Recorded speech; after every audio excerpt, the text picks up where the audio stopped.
Phone করে বলা যায় বিবাহের সরাসরি বিয়ে আটকাতে যেতে হবে না। আপনারা এই কাজগুলো করবেন, 1099 ফোন করা, এই কাজগুলো আপনারা করবেন।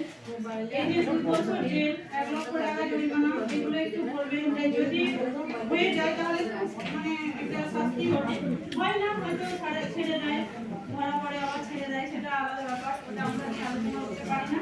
আমাদের যেটা অর্ডার সেটা হচ্ছে আরেকটা বাসা হয়েছে না, আরেকটা বাড়ি, আরেকটা ভাড়া হয়নি,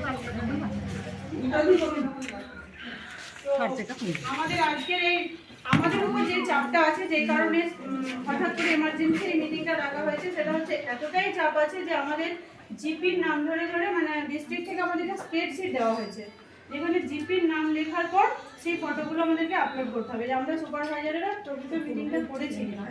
তো আমি তো আর বাড়িতে বসে বা অফিসে বসে এই ফটোগুলো আমি করতে পারবো না, সেটা তো হবেই না কোনো মতে, কারণ এখন তো সব স্ট্যাপ ক্যামেরার ফটো লাগবে, ব্যাগের ফটো দেওয়া যাবে না। সেই